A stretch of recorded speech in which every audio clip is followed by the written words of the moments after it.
अस्सलामुअलैकुम नाज़रीन, वॉल्यूम 164 के पार्ट 4 में खुशामदीद। एपिसोड की शुरुआत में हसन सिपाहियों के साथ अलाउद्दीन की मदद को आ पहुंचता है और वो बनी गरमियान के सिपाहियों पर तीर बरसाने लग जाते हैं। ये देखकर महमद भागते हुए दरख्त के पीछे छुप जाता है और गोंजा से कहता है, मैंने जो कुछ किया अपनी रियासत के लिए किया। अलाउद्दीन, एक दिन आएगा जब मैं तुम्हारी जमीनें और अपनी बहन को छीन लूंगा और अपने बाबा के दर्द को कम करूंगा। ये कहते साथ वो भाग जाता है और हसन सिपाहियों के साथ बनी गरमियान के तमाम सिपाहियों को मार गिराता है और गोंजा रोते हुए अलाउद्दीन से कहती है, अलाउद्दीन, अब ये मेरा भाई नहीं रहा, हमें इसने काफिरों के हाथों बेच दिया। मेरा कोई नहीं बचा अलाउद्दीन, मेरा खानदान नहीं रहा, मेरे पास अब कोई नहीं है। अलाउद्दीन उसे हौसला देते हुए कहता है, क्या ऐसा मुमकिन है? तुम्हारे पास अगर कोई नहीं है तो मैं हूँ गोंजा, फिक्र ना करो। ये कहते साथ ही उसे गले लगा लेता है। उधर हम देखते हैं कि उरहान बेस बदले बुरसा में दाखिल होता है और आगे बढ़ते हुए आइकुद से कहता है, परिंदा भी पर ना मारे। ये कहते साथ ही वो मोहतात अंदाज में एक दरवाजे से अंदर दाखिल होता है और वहाँ पे हुलफेरा को तलाश करने लग जाता है। हुलिये से हुलफेरा उरहान को पहचान नहीं पाती और पीछे से उस पर हमला कर देती है,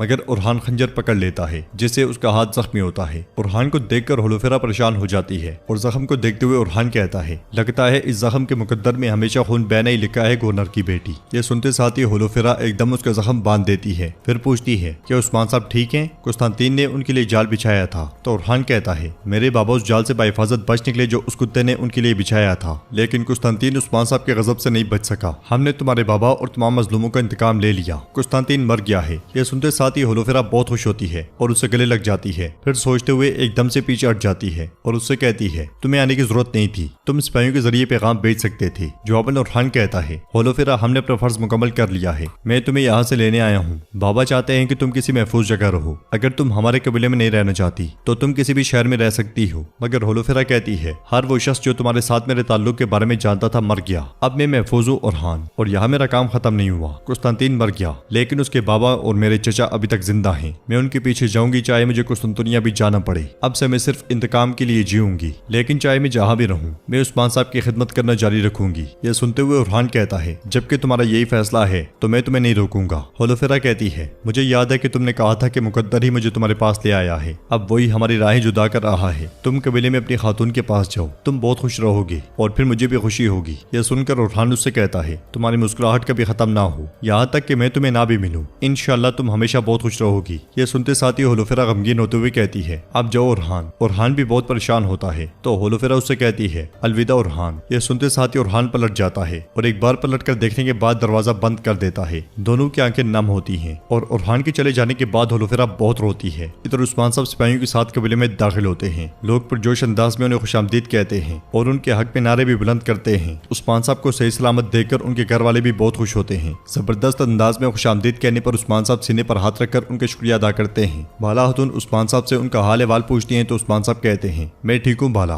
फिर एलचम से कहते हैं, हमने तुम्हारे बाबा का इंतकाम ले लिया, हमने कुस्तानतीन कुत्ते को जहन्नुम में बेच दिया। यह सुनकर एलचम बहुत खुश होती है और कबीले के सारे लोग, बच्चे, बूढ़े और खवातीन उस्मान साहब जिंदाबाद, उस्मान साहब जिंदाबाद के नारे बुलंद करने लग जाते हैं। उस्मान साहब उन्हें रोकते हुए कहते हैं, सलामत रहें, सलामत रहें। एलचम भी उस्मान साहब को शुक्रिया अदा करते हुए पूछती है, उरहान कहाँ है, क्या वो ठीक है? जवाबन उस्मान साहब कहते हैं, वो हुलफेरा के पास गया है, तुम जानती हो कि उसका राज फाश हो गया है। तो एलचम मुस्कुराते हुए कहती है, शुक्र है मुझे भी इस इल्जाम से निजात मिली। फिर उस्मान साहब लोगों से कहते हैं, हमने अपने खिलाफ खड़े होने वाले का सर कलम कर दिया, हमने अपनी तलवारों से काफिर को झुका दिया और हम उनके खजाने को गनीमत के तौर पर कबीले ले आए हैं। मेरे रब ने हमें फतह नसीब की और जब तक अल्लाह हमारे साथ है, जो हमारी मदद करता है, क्या वो हमारे लिए दुनिया को तंग कर सकते हैं? हम इस गनीमत को बुरसा की फतह में इस्तेमाल करेंगे। फिर 3 बार लोगों से पूछते हैं, क्या आप राजी हैं, क्या आप राजी हैं, क्या आप राजी हैं? और तीनों मरतबा एक ही जवाब आता है, हम राजी हैं उस्मान साहब, हम राजी हैं। यह सुनकर उस्मान साहब भी उनका शुक्रिया अदा करते हैं और कहते हैं, अब हर कोई जान ले, हमारी फतोहात का सिलसिला शुरू हो रहा है। बाला खातून उस्मान साहब के पास आकर कहती हैं, क्या आप हमें अपने जख्म को ठीक नहीं करने देंगे हुजूर? तो उस्मान साहब मुस्कुराते हुए कहते हैं, बिल्कुल। उधर हुलफेरा बुरसा के मरकजी कमरे में खड़ी होती है कि इसी लम्हे सिपाही कुस्तानतीन की लाश को लेकर आते हैं और वहाँ मेज पर रख देते हैं। हुलफेरा पलटते हुए सिपाहियों से कहती है, मुझे मेरे प्यारे कजन के पास छोड़ दो। ये सुनते साथ ही सब सिपाही चले जाते हैं और हुलफेरा लाश के पास आकर कहती है, तुम्हारी आग गर्म हो कुस्तानतीन, तुमने मेरे बाबा को गद्दार बना दिया और उन्हें मार दिया। तुम्हारे साथ मेरा हिसाब खत्म हो गया है, अब तुम्हारे बाबा की बारी है। मैं तुम दोनों को जहन्नुम में मिला दूंगी, इंतजार करो।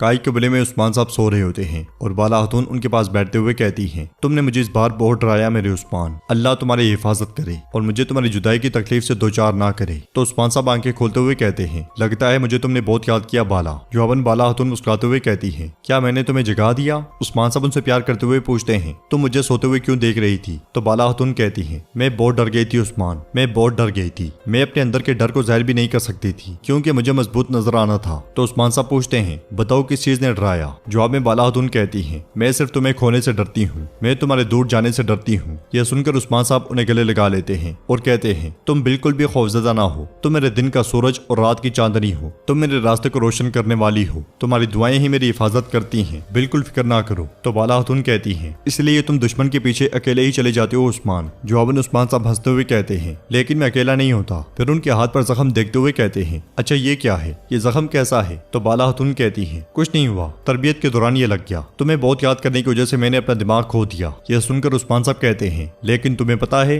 ये बहुत छोटा जख्म है लेकिन मेरे दिल में तकलीफ देता है, क्या तुम जानती हो? देखो जब मैं दुश्मन के सामने खड़ा होता हूँ वो समझते हैं कि मैं अकेला हूँ लेकिन हकीकत में उनमें से कोई नहीं जानता। कोई नहीं, तुम मेरे दिल में रहती हो, मैं तुमसे, अपने खानदान से और अपने ख्वाबों से ताकत हासिल करता हूँ लेकिन ये कोई नहीं जानता। नाज़रीन इसके बाद हमें कोताहिया का महल दिखाया जाता है जहाँ पे सरदार याकूब सदरान के साथ बैठा होता है और उनसे कहता है उस्मान अपना तवाज़ुन खो बैठा है, वो अपनी हद से आगे बढ़ गया है, वो जैसे जैसे बड़ा होता गया मगरूर हो गया। क्या उसे हमारी तरफ से मंजूरी मिली? नहीं, वो हमारी काबिलियत पर साया डालना चाहता है। अब मेरी बात गौर से सुने। मगर इसीलिए में दरवाजा खुलता है और मेहमद लड़खड़ाता हुआ वहां दाखिल होता है और आगे बढ़ते साथ ही सरदार याकूब की बाजू में गिर जाता है। सरदार याकूब उससे पूछता है मेहमद तुम्हें क्या हुआ है, तुम्हारे साथ ये किसने किया? तो मेहमद कहता है काइयों ने मुझे मारने की कोशिश की, उन्होंने एक खातून की बात पर यकीन करके मुझ पर इल्जाम लगाया, उन्होंने गुकमान को मार डाला और क्योमास को कैदी बना लिया। सरदार याकूब चिल्लाते हुए पूछता है किसने, ये किसने किया? तो मेहमद कहता है अलाउद्दीन ने बाबा। मेहमद का खून अपने हाथ पर लगा हुआ देखकर सरदार याकूब कहता है अब हमारे दरमियान खून आ गया है, उन्होंने मेरे बहादुरों और मेरे जंगजू को मार डाला, जो करना है वो वाजे है, अब से उस्मान की सरजमीनें हमारा हदफ बनेंगी, फौरन सिपाहियों को तैयार करो, हम उस्मान की सरजमीनों पर कब्जा करेंगे। यह सुनते साथ ही सब सदरान भाग पड़ते हैं और मेहमद बिल्कुल निढाल हो जाता है। ये देखकर सरदार याकूब चिल्लाते हुए कहता है हौसला रखो मेरे बेटे, हौसला रखो, सिपाही हकीम को बुलाओ जल्दी। तो नाज़रीन इसके साथ ही एपिसोड भी इख्तिताम पजीर होती है। अगर आपको वीडियो पसंद आए तो वीडियो को लाइक करें, चैनल को सब्सक्राइब करें और बेल आइकॉन पर लाजमी से क्लिक कर दें। इंशाल्लाह मिलते हैं नेक्स्ट वीडियो में, तब तक के लिए रखें अपना और अपनों का बहुत ज्यादा ख्याल। अल्लाह निगहबान।